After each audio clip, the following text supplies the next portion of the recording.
என் மேல கோவம்னா எங்கிட்ட தானே பேசாம இருக்கணும். அதுக்காக கோச்சுக்கிட்டு ஏன் இன்னும் வீட்டுக்கு வராம இருக்கா? அத்தை, அண்ணி எங்க இருக்காங்கன்னு ஃபோன் பண்ணியாச்சு சொல்லிருக்கலாம். அது கூட சொல்லாம இருக்கிறது தான் எனக்கு ஒரு மாதிரி டென்ஷனா இருக்கு அத்தை.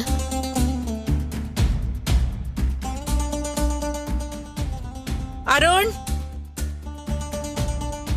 அருண், டே அருண். அக்கா, அருண் என்ன வரலையே? ஏண்டா அவன் இன்னும் வரல? தெரியலக்கா, ஃபோன் பண்ணி பார்த்தா நாட் ரீச்சபிள் தான் வருது. அம்மா, நான் ஃபோன் பண்ணப்போ லைன் கிடைக்கலமா. சுந்தர், வித்யாவை எங்கேயாவது பாத்தியா? நான் எதுவும் பார்க்கலையே. அவளும் என்ன வீட்டுக்கு வரலையா? இல்லடா, அவ எங்க போனானே தெரியல. அக்கா, அவ எப்பவும் இப்படிதான். ஏதாவது பிரச்சனைனா பேசி தீர்த்துக்கணும்னு நினைக்க மாட்டா. எங்கேயாவது போய் உட்காந்துக்கிட்டு நம்மள பயமுறுத்திக்கிட்டு இருப்பா. அக்கா, கோபம் குறைஞ்சதும் அவளா வந்துருவாக்கா. நீ கவலைப்படாம இருக்கா?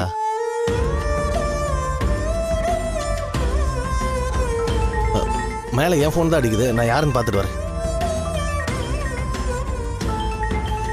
அத்தை, வாங்க அத்தை. அண்ணி சமாதானமாகி வீட்டுக்கு வந்துருவாங்க. நீங்க வந்து சாப்பிடுங்க வாங்க.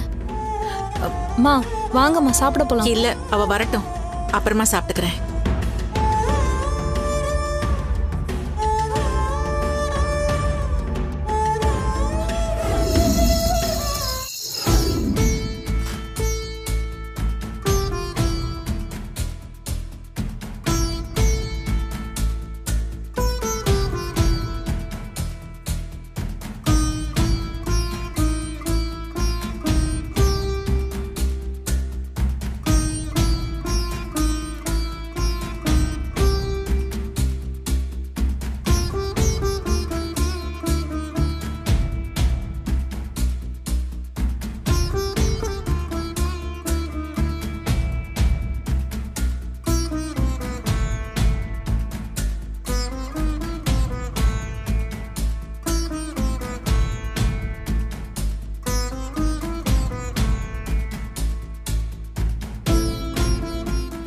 அண்ணி, என்னாச்சு அண்ணி?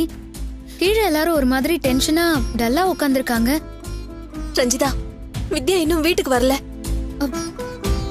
என்ன நீ சொல்றீங்க? அவங்க எங்க போனாங்க? அதான் தெரியல ரஞ்சிதா. அவளுக்கு ஃபோன் பண்ணியும் பார்த்தாச்சு, அக்கம் பக்கமும் தேடி பார்த்தாச்சு, அவ எங்கேயுமே இல்ல. ஐயோ,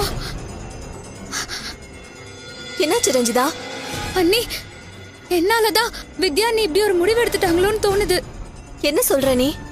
எனக்கு ஒண்ணுமே புரியல. அருண் கிட்ட உண்மையை சொல்லதானே நீ ஆபீஸ் கிளம்பி போன?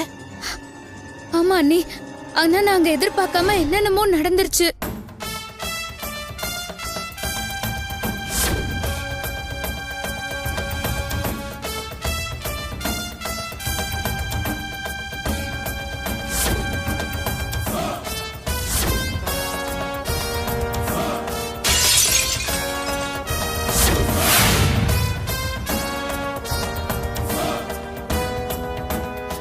நீ ஏன் ரஞ்சிதா அவசரப்பட்ட? அருண் மூலமாவே அவகிட்ட விஷயத்த சொல்லிருக்கலாம்ல. ஐயோ, இன்னைக்கே அந்த ஆளை கல்யாணம் பண்ணிட்டு வரேன்னு என்கிட்ட சவால் விட்டு வித்யா அண்ணி போனாங்க. ஐயோ, அதுல ஜெயிக்கணும்னு அண்ணி ஏதாவது தப்பா செஞ்சிட போறாங்கன்ற டென்ஷன்ல தான் நான் எல்லா உண்மையும் சொல்லிட்டேன். ஆனா அவங்க இந்த மாதிரி ஒரு முடிவெடுப்பாங்கன்னு நான் நினைக்கவே இல்ல அண்ணி. நீ சொல்றது எனக்கு புரியுது ரஞ்சிதா. கீழே இருக்கிறவங்க புரிஞ்சுக்கவே மாட்டாங்க. உன்னாலதான் எல்லாமே நடந்துச்சுன்னு மொத்த பழியையும் உன் மேல தூக்கி போட்டுருவாங்க.